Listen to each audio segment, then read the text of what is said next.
Hello and welcome to Simple Country Place. I have 4 real-life, easy, delicious meal ideas for you today. Thank you so much for watching. Please subscribe, welcome, and enjoy.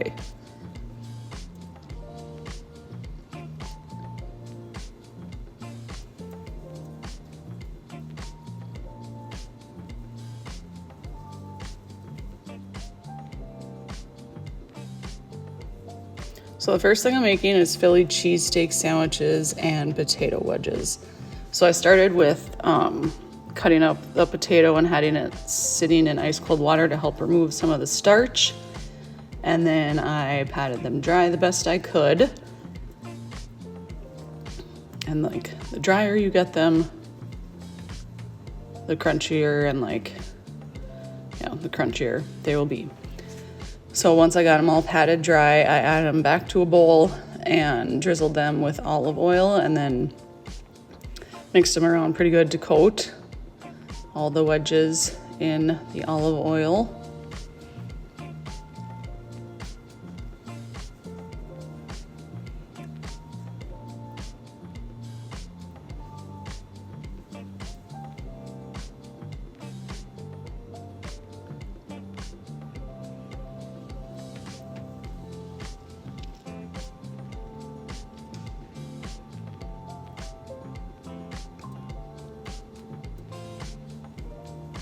So for the seasoning outer crust stuff, I added flour to a bag and Badia Complete, seasoned salt, paprika, parsley, and pepper.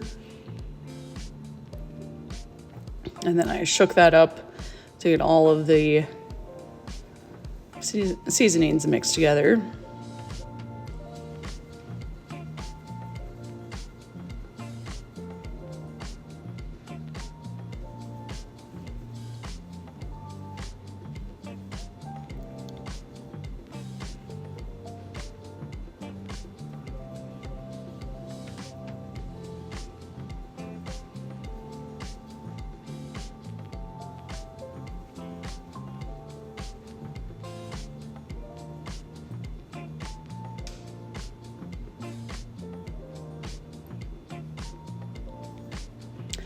Then I added the potatoes in there and then shook it again to coat all the potatoes.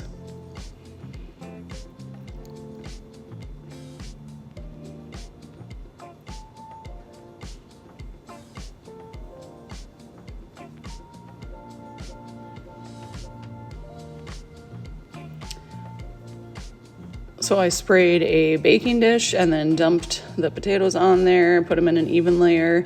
And then I did spray the top with cooking oil to help them brown and crisp and all that, and then threw them in the oven.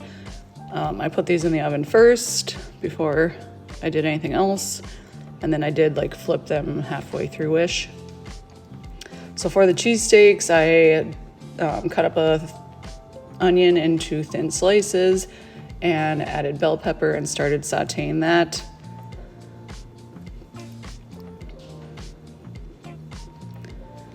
When those were soft, I added a thin sliced steak strips. I think it was a ribeye, I want to say. Added that to that same pan and then seasoned that with garlic powder and Montreal steak seasoning. And then I added just a little bit of Worcestershire sauce for additional flavor, and then put the lid back on and let the steak cook through, which did not take long at all because it was super thinly sliced. So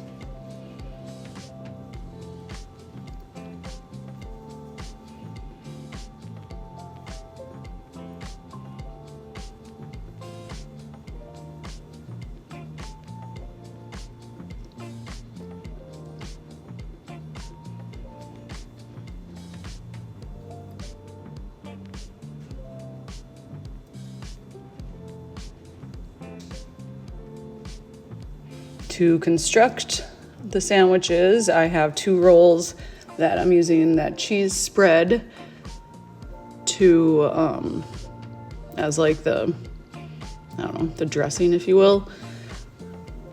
onto the rolls, and then I added the meat mixture.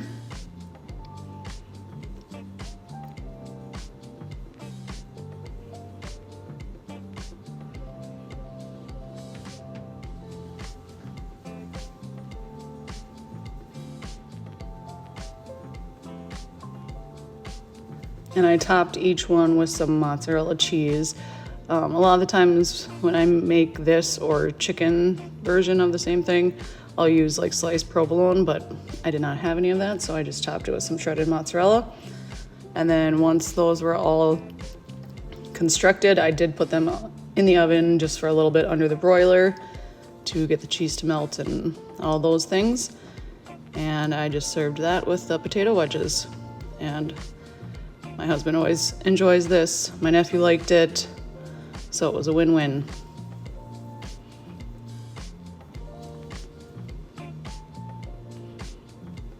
On this night, I'm making like beef and cheese taquitos or fried burritos, whatever you want to call them.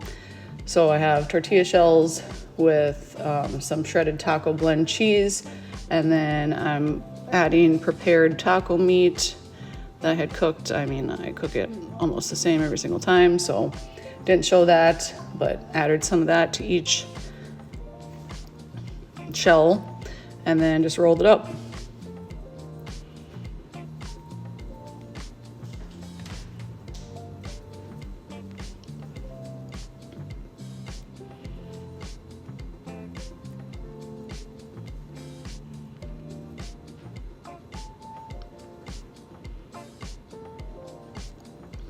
I had some vegetable oil heating up, and then I like splashed in some water to make sure that it was hot enough, and it was. So I put the taquitos in there seam side down and just let them fry on both sides. Super easy peasy.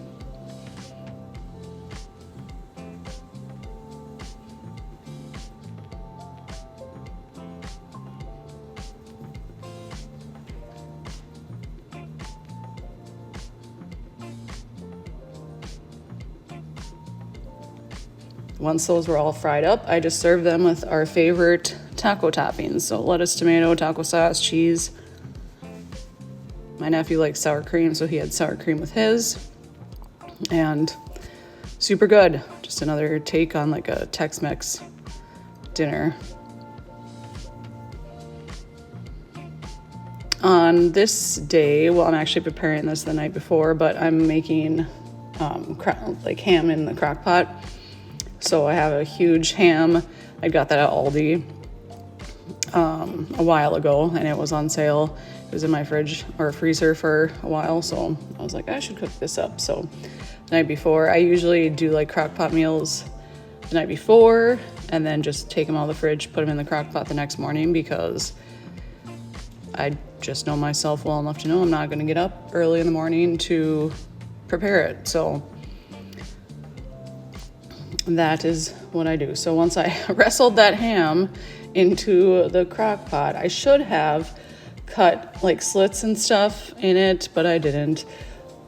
So I'm making a glaze with just melted butter, brown sugar, and honey. And you'll see my husband here helping me with the honey because I couldn't get it out of the jar. So, and apple cider vinegar, and let that like simmer, come together, all of the things to melt, the brown sugar and the honey to melt together. And then I also added ground mustard.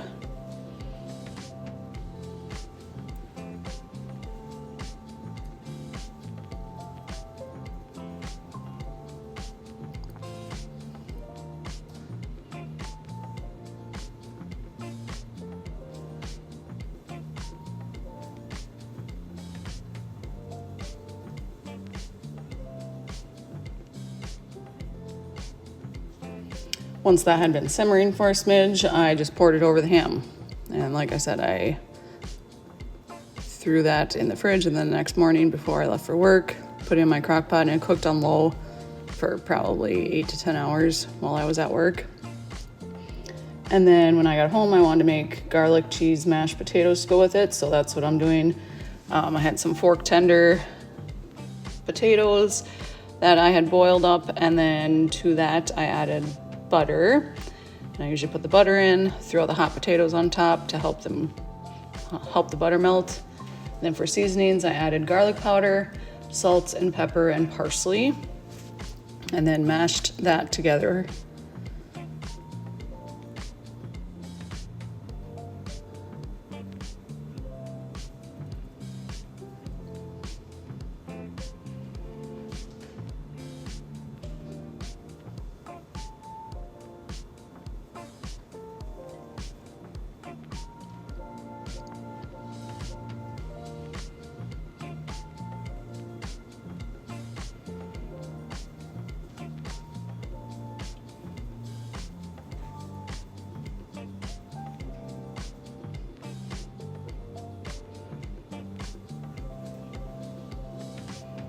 Once I had that mashed to my liking, I put it back on the stove, just like super low, added some sour cream and sharp cheddar cheese, and then mixed that up on the stove to melt the cheese and combined.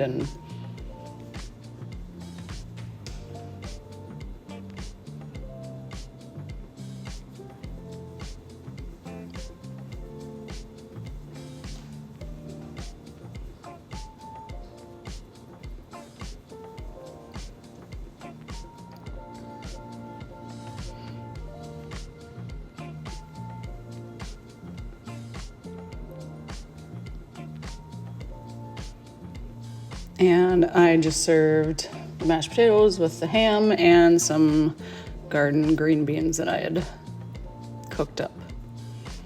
And this was super simple and everyone enjoyed it. And I had plenty of ham left over that I froze in like portion sizes.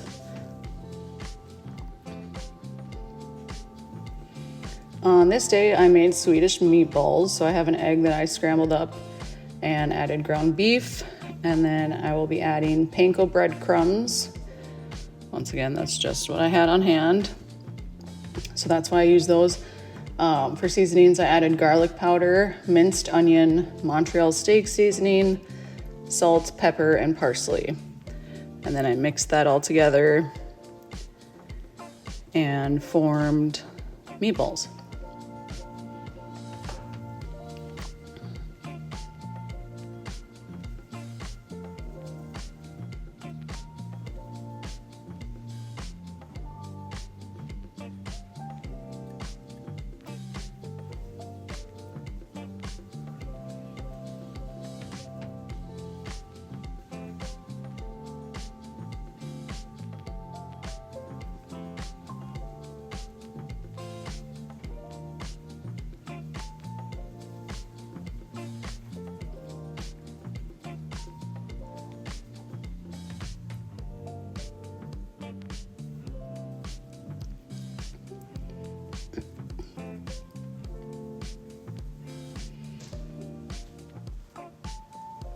I then seared the meatballs on all sides, all-ish that you can with a round meatball, seared on all sides.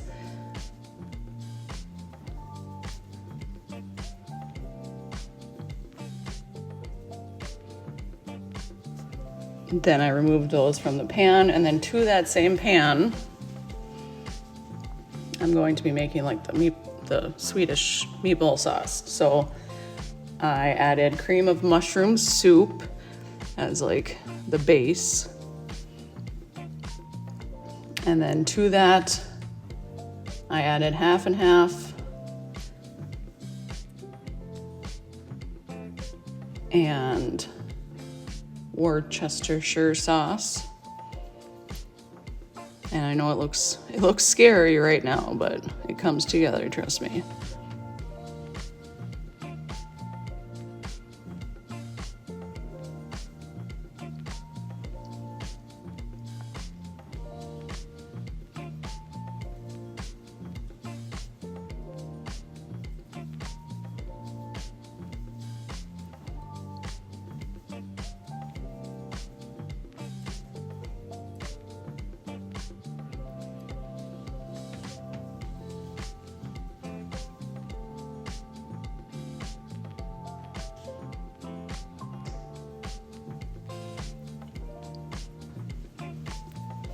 I also added just like a smidge of mozzarella, shredded mozzarella cheese.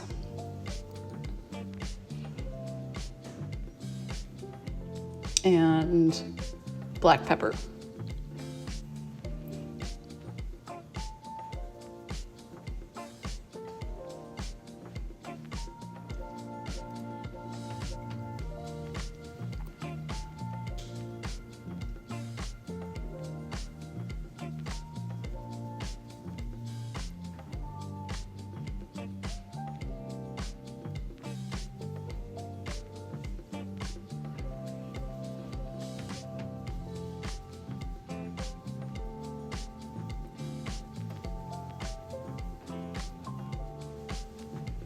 Once that was all mixed in, I added the meatballs back in, as well as some parsley.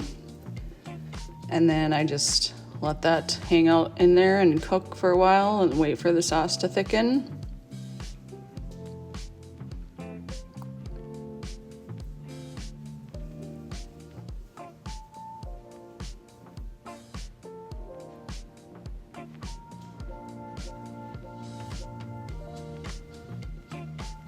Once that had cooked down a bit, I did add some sour cream and then mixed that in.